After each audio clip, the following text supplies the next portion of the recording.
Deus. Vamos repetir: buscando a excelência para a glória de Deus.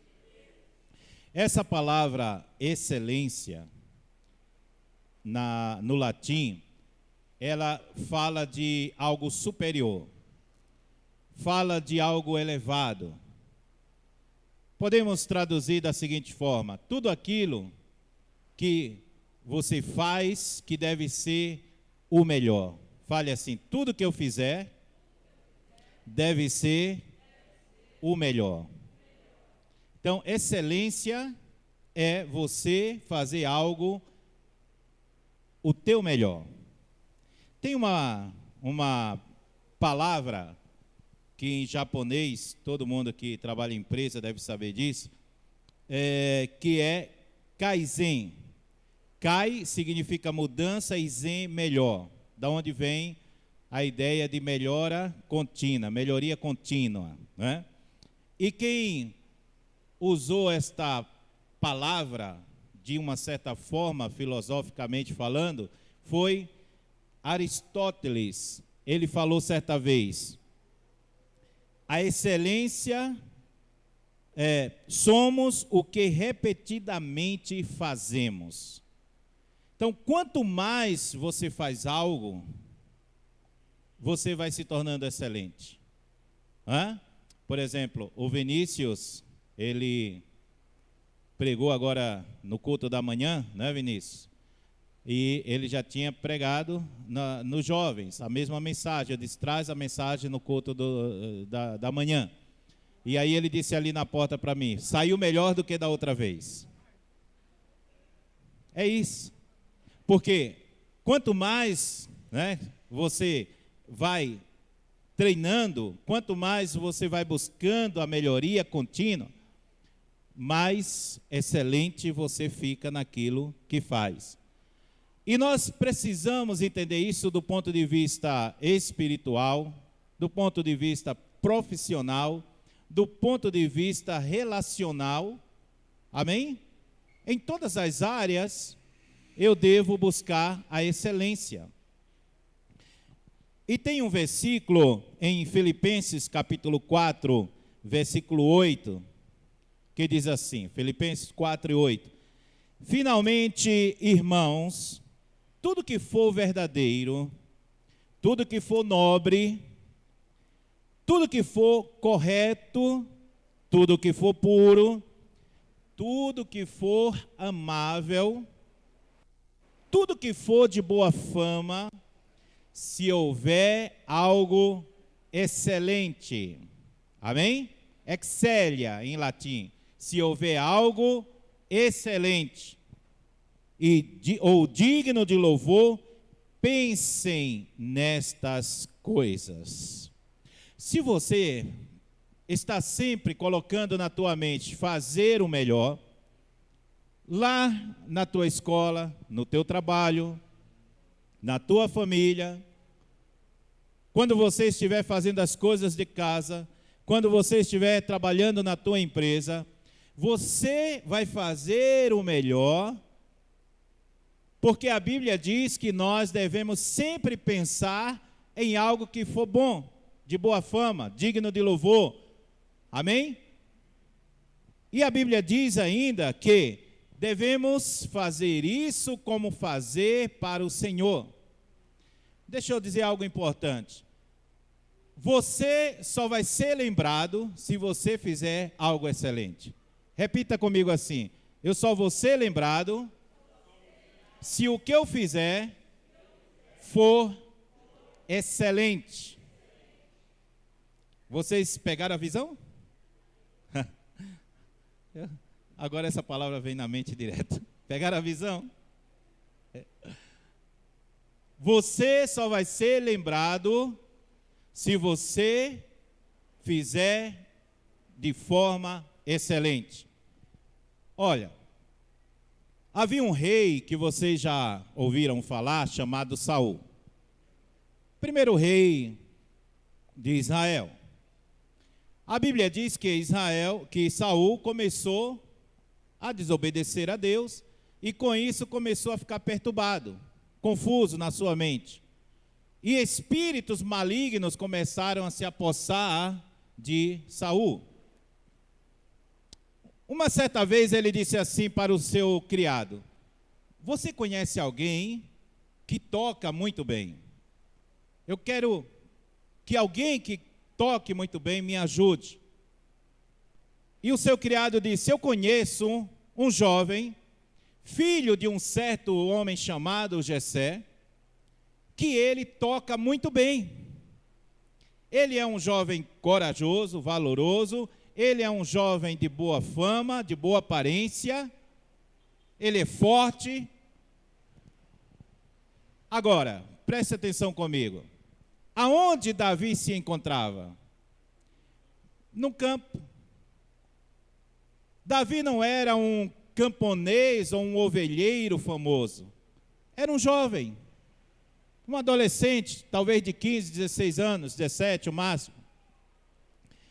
E outra coisa, o seu pai não era um homem poderoso e conhecido no reino. E ainda mais, as ovelhas que ele cuidava não eram muitas, porque quando ele foi levar comida para os seus irmãos, lá no campo de batalha, um dos seus irmãos disse assim: o que é que você está fazendo aqui? Você deveria estar cuidando das poucas ovelhas do nosso pai. Então, ele era um cara que trabalhava no campo, era jovem, ele cuidava apenas de poucas ovelhas do seu pai, mas quando lá no reino, o rei precisou de alguém excelente e perguntou quem poderia fazer isto, aquele criado lembrou de Davi. Você só vai ser lembrado se você fizer algo ou fizer excelente. Amém? Não tire mais isso da sua mente. Todas as vezes que você se encontrar com um pensamento de acomodação, com um pensamento de, não é meu mesmo, estou nem aí. O meu patrão está ganhando muito, eu vou fazer de qualquer jeito porque não é para mim mesmo. Lembre-se, você só vai ser lembrado se você fizer algo excelente. Amém? E como diz o Cortella, Sérgio Cortella, ele diz: isso não significa você fazer algo puxando o saco de alguém, ou fazer mais do que aquilo que você, por obrigação, foi mandado fazer, sem receber. Não, significa apenas que aquilo que você está fazendo, você deve dar o seu melhor. Amém? Você deve ir além do que é pedido. Não trabalhando de graça, não é isso que eu me refiro, mas em fazer o melhor. Você foi chamado para ornamentar a igreja, a irmã Marta chamou. Eu quero sua ajuda, aí você vem. Dê o seu melhor. Amém? Tudo que você fizer, dando o seu melhor, você está fazendo de forma excelente. E tem um texto na Bíblia, que está em 1 Coríntios, capítulo 10, versículo 31, que diz assim: portanto, quer vocês comam, bebam, ou façam qualquer outra coisa, façam tudo para a glória de Deus. Aleluia. Tudo que você fizer, faça para a glória de Deus. Todas as vezes que você se encontrar fazendo de forma forçada, como se tivesse um peso sobre você, você não está fazendo de forma excelente. Você só vai ser lembrado se você fizer de forma excelente. Lembre-se de Davi, um jovem, ovelheiro, desconhecido, pobre, cuidava de poucas ovelhas, mas lá no rei, lá no palácio, quando precisaram de uma pessoa que fosse excelente, lembraram de Davi. Ora, a Bíblia não diz, mas eu imagino que Davi, de repente, até tocava para as ovelhas. Porque o lugar dele era o campo. Vocês lembram que quando Samuel foi na casa de Jessé para ungir um rei que Deus havia ordenado, todos os irmãos de Davi estavam na casa, mas Davi estava onde? No campo, cuidando das ovelhas do seu pai. Então, ele era um jovem, o mais novo. Naquela época se valorizava sempre o mais velho, mas ele foi lembrado lá no palácio, porque ele era excelente. Amém? Existe um homem que eu quero trazer como exemplo, que alcançou uma vitória excelente. Pelo seu comportamento, pela sua vida, pela sua atitude. E esse homem chamava Neemias. Neemias, amados irmãos, ele foi levado cativo para a nação babilônica, quando Nabucodonosor II subjugou Jerusalém e levou cativo os nobres, as pessoas de classe média, e levou para sua terra, Babilônia. E quem ficou foi apenas os pobres, os aleijados, né? As pessoas que não tinham posse, ficou lá. E provavelmente a família de Neemias foi junto. E Neemias então foi passando-se o tempo, alcançando o favor do rei, e se tornou copeiro do rei. O copeiro tinha que ser uma pessoa que alcançasse o nível de confiança do rei. Porque naquela época, os reis eram muito levados a ter alguém que queria assassiná-lo.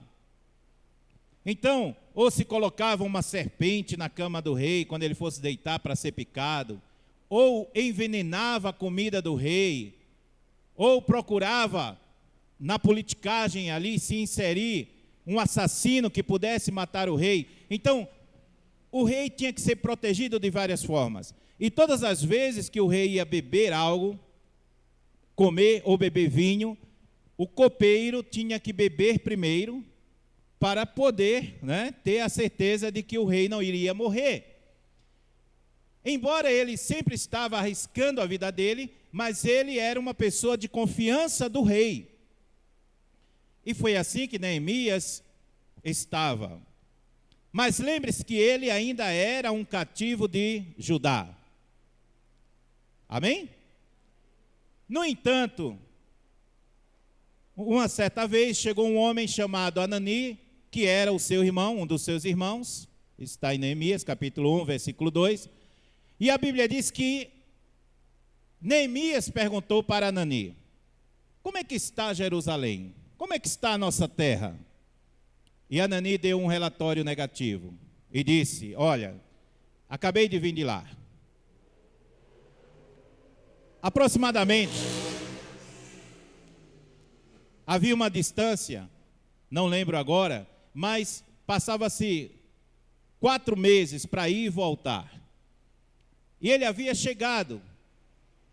E ele disse, Anani, para Neemias: olha, Neemias, os muros de Jerusalém estão derribados, a cidade está caótica, está feia, o povo está muito triste. E aí Neemias ficou muito triste com aquela notícia. E a Bíblia diz que ele começou a orar. Porque presta atenção, Neemias era um homem que fazia as coisas com excelência. Amém? Por isso que ele chegou e alcançou o favor do rei e estava ali como um homem de confiança do rei. E Neemias se preocupou muito, porque Neemias era um servo de Deus, que se preocupava com seus patriotas, com seus da sua nação, esqueci agora o nome. E então Neemias começou a orar, começou a clamar a Deus, porque ele era um homem que se preocupava com o seu povo, com a sua história, com a sua cultura. Ele não estava empolgado com aquilo que o palácio mostrava para ele.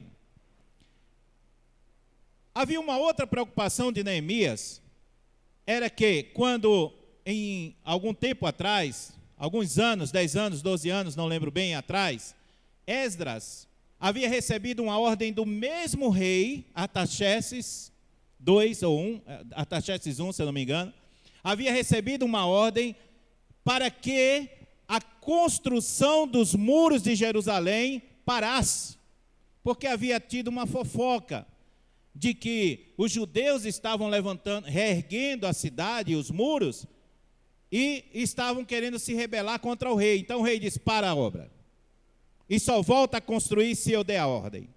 Então Neemias, agora, muito tempo depois, sabia que aquele rei havia dado a ordem, e como agora poderia ele, voltar atrás? E ele começou a orar.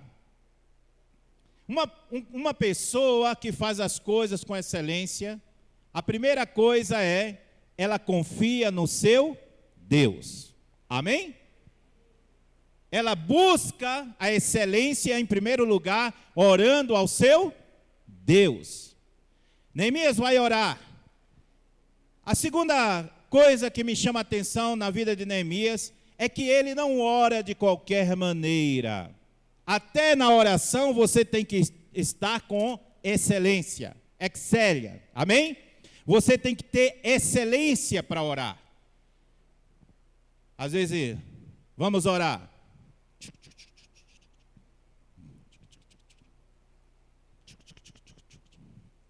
Isso não é excelência. Quando eu estou orando, que minha mente começa a se distrair, opa, Senhor, distraiu, perdão, vou começar de novo aqui. Orar com excelência. Mas para você orar com excelência, você precisa conhecer a vontade de Deus ao que diz respeito ao que você está orando. Então, Neemias começa a orar, mas ele conhecia exatamente o que estava acontecendo e o porquê daquela situação. E ele faz uma oração baseado nas promessas de Deus.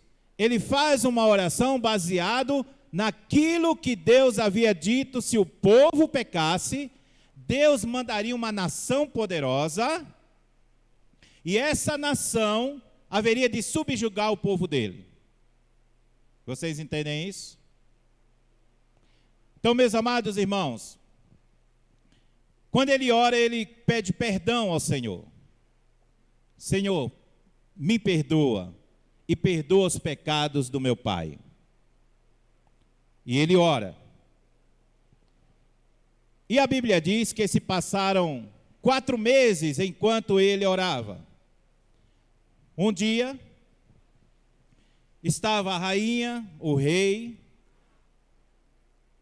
e ele apareceu diante do rei.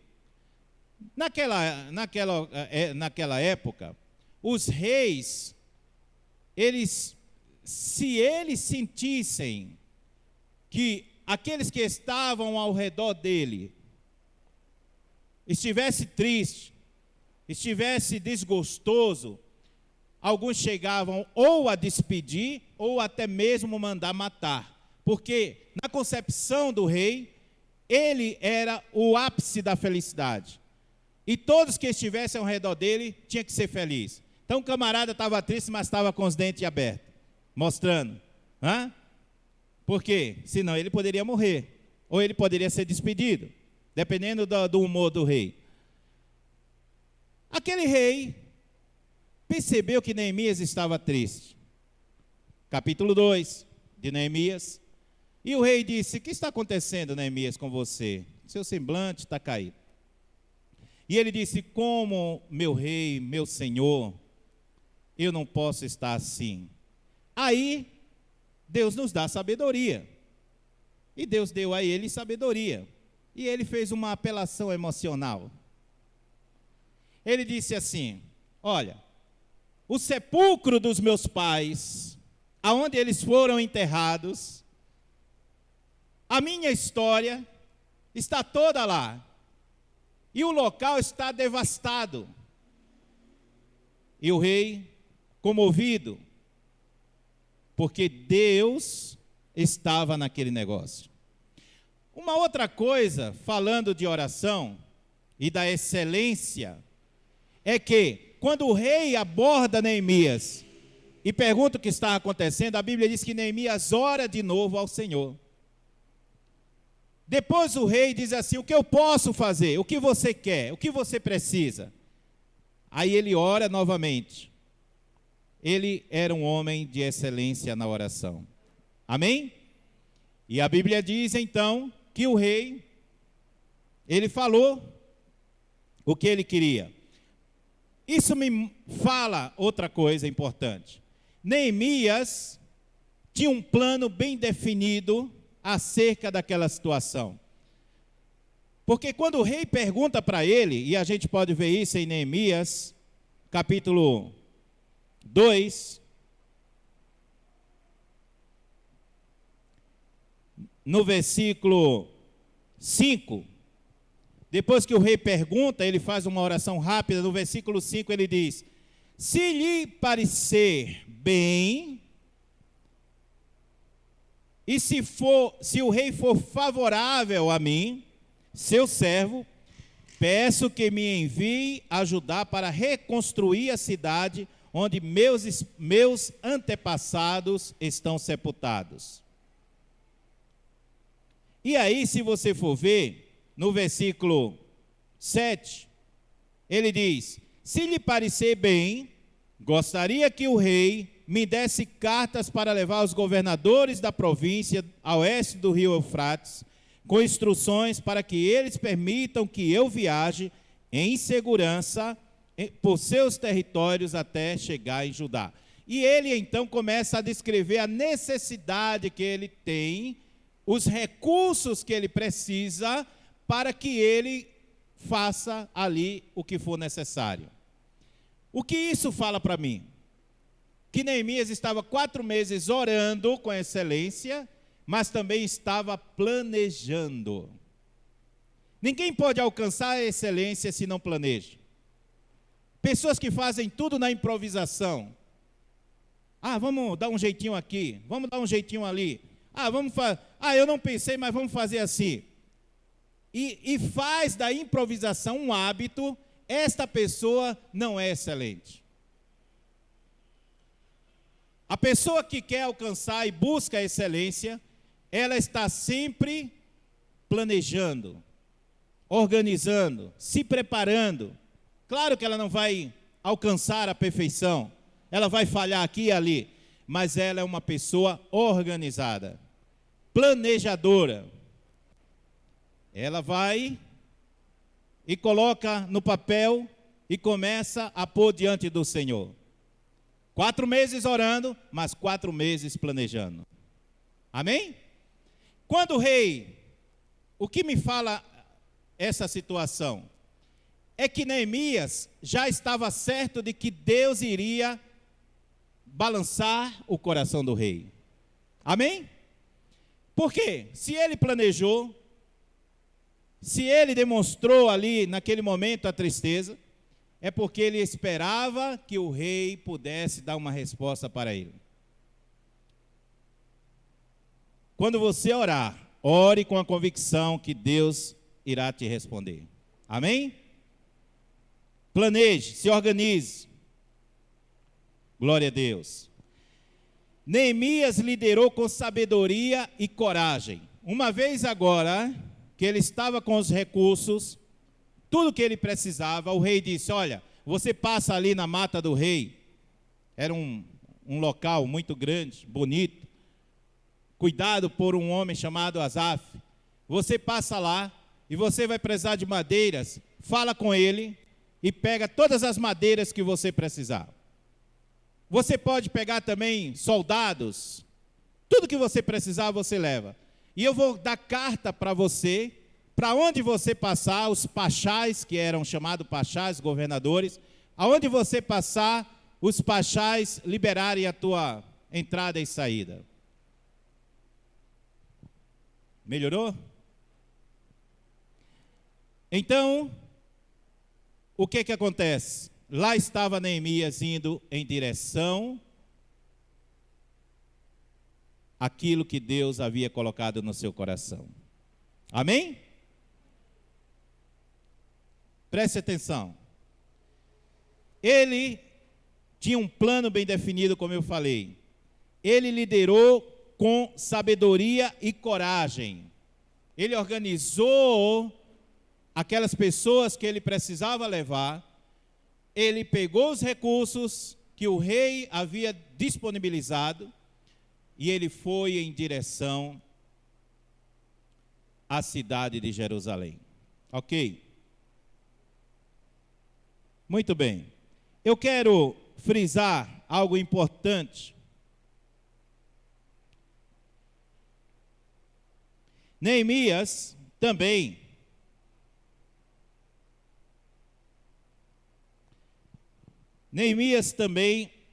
ele,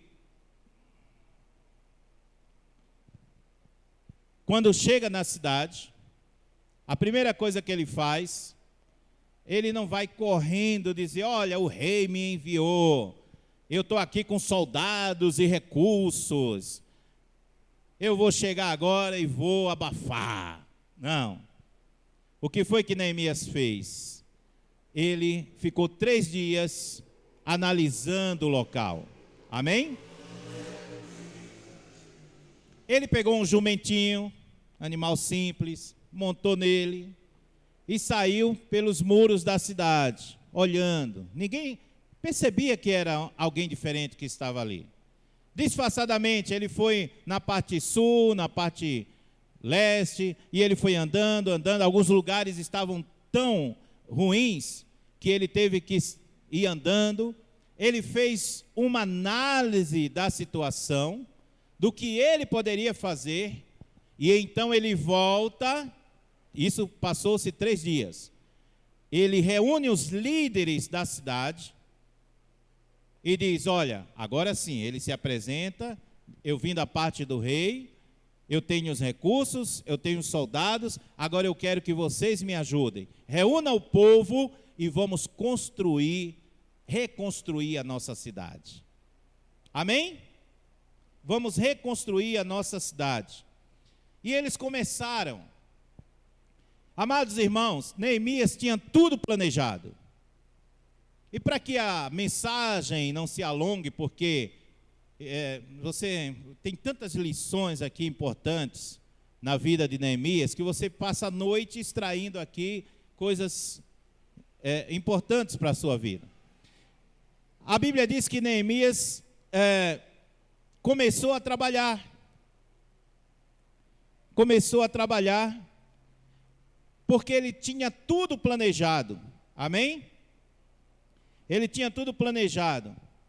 Agora, eu quero citar algumas coisas para mostrar o quanto Neemias era excelente. Dentro de tudo isso que eu falei, vamos ver alguns planos que Neemias fez para que ele pudesse ser bem-sucedido. Primeiro, coloquei aqui, ele se preparou para pedir permissão ao rei. Amém? Ele não foi de qualquer forma. Eu vou lá falar com o rei porque eu sou copeiro do rei e ele vai... Não. Ele foi primeiro buscar o Senhor. Tudo que você fizer, primeiro apresente ao Senhor. Espere o momento certo. Então, ele pediu permissão ao rei no momento certo. Neemias tinha tanta sabedoria e orientação de Deus que, preste bem atenção, ele já tinha tudo planejado e ele mostra a sua tristeza no dia que a rainha estava comendo com o rei. Talvez você pense assim, mas era a esposa dele. Não era assim não. Às vezes a rainha ficava 1 ano sem ver o rei. O rei tinha muitas mulheres, concubinas, e a rainha muitas vezes ficava meses sem ver, 1 mês, 2 meses, 1 ano, dependendo da situação. Então, aquela ocasião era uma ocasião importantíssima, aonde Neemias sabia que era o checkmate de Deus ali. Neemias sabia que era naquele momento que Deus iria se revelar, que Deus iria mudar o coração do rei. A Bíblia diz em Provérbios que Deus inclina o coração do rei como Ele quer. Amém? Está complicada a mensagem? Está tranquilo? Muito bem. Segundo lugar, Neemias, quando chega em Jerusalém, ele avalia a situação. Ele não começou imediatamente a reconstrução. Ele fez uma análise. Ele estudou toda a situação. Ele inspecionou as ruínas. Amém? Terceiro lugar, ele convoca os líderes. Ele não fez isso por acaso. Tudo já estava planejado na mente dele. Ele convoca os líderes. Por quê? Se ele começasse a ir diretamente no povo, o povo talvez não o ouviria. Mas quando ele chama os nobres, quando ele chama os líderes, então ele tem agora a aceitação do povo, porque o povo seguia os seus líderes locais.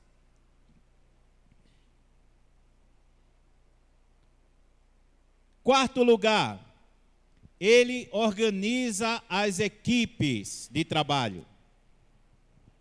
Ele organizou, designou quem ia trabalhar em tal seção.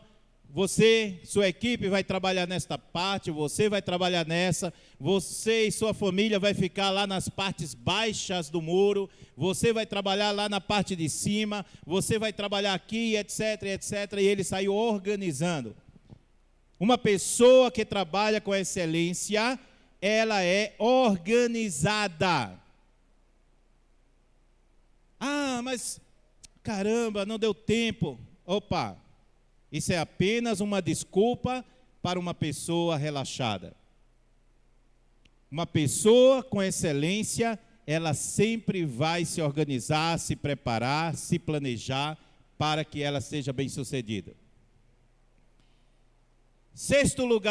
Quinto lugar, distribuir os recursos. Ele chamou o povo e disse: olha, eu trouxe recursos, eu trouxe madeira, eu trouxe muitas coisas lá, né, da parte do rei, comida, água. Vamos organizar da seguinte forma: ninguém vai ficar com fome.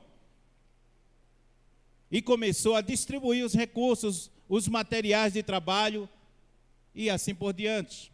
Sexto lugar, ele protegeu os trabalhadores. Por quê, pastor? Porque havia um homem chamado Sambalate Tobias.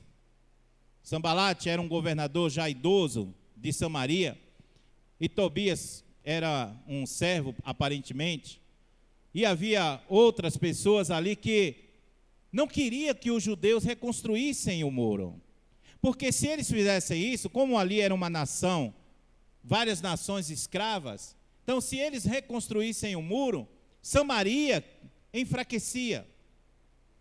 Então, o fortalecimento de Jerusalém era o enfraquecimento das outras nações subjugadas. Então, Sambalate começou a traçar planos para fazer com que Neemias fosse mal sucedido. E ele organizou várias coisas. Ele tentou várias vezes. Ele planejou, por exemplo, durante a noite, levar alguns homens e destruir aquilo que estava sendo feito pelo povo judeu. Ele, por exemplo, ele disse assim: olha, eles estão reconstruindo esse muro até com pedras queimadas, ou seja, com aquelas pedras que haviam sido destruídas pelos babilônicos. E ele disse assim: até uma raposa vai destruir esse muro. Mas Neemias estava preparado. E a Bíblia diz que Neemias armou os seus trabalhadores, aqueles que estavam trabalhando e tinham uma mão solta, Ele colocou arma na mão deste homem e material na mão na outra mão. Aqueles que não podiam, porque estavam ocupados com as duas mãos, Neemias colocou espada. E aí, várias vezes, eu não vou adentrar nessa parte, porque não é o foco, Neemias teve que proteger e organizar o povo para que não houvesse ali algo que atrapalhasse. Enfim, 7º lugar, ele resolveu conflitos internos. Uma pessoa excelente, que está trabalhando, que está com uma equipe, que está com alguém liderando, ele é um pacificador. Ele está sempre pacificando sua família, pacificando a igreja, o grupo, pacificando o seu local de trabalho. Ele vai sempre ser uma pessoa que resolve conflitos. Situação está com problema, ele não se esconde. Uma pessoa que não é excelente, a primeira coisa que faz é fazer de conta que não está vendo. Uma pessoa que é líder por excelência, ele está vendo um problema com sua esposa, ele senta para conversar. Com seu filho, ele senta para conversar. Ele confronta a situação. Ele está vendo algum problema com sua equipe de trabalho, ele chama as pessoas, vamos conversar, o que é que está acontecendo? Vamos resolver esse conflito. Ele tem liderança na igreja, ele sempre chama as pessoas para resolver os conflitos. Excelência. O melhor exige organização, exige planejamento, exige coragem, amém? Exige comunhão com Deus e exige que você esteja sempre atento para cada vez oferecer o teu melhor.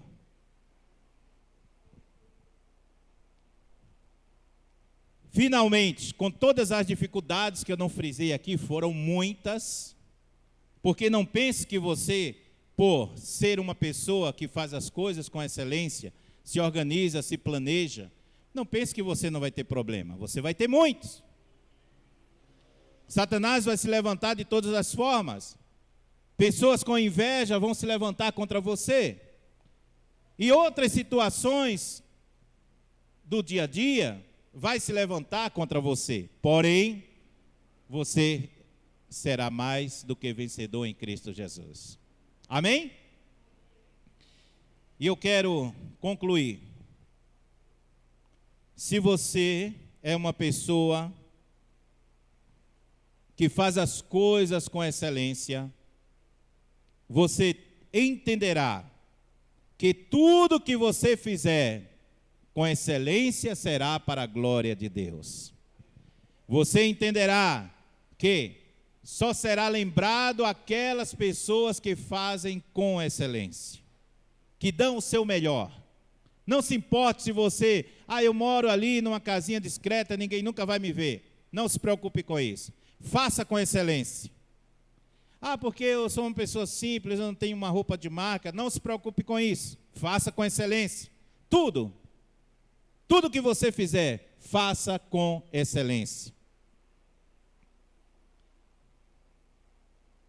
Romanos capítulo 12, versículo 2, diz assim: não se conforme com este mundo, mas transforme a sua mente pela renovação da palavra de Deus, para que você possa experimentar a boa, agradável e perfeita vontade de Deus. Amém?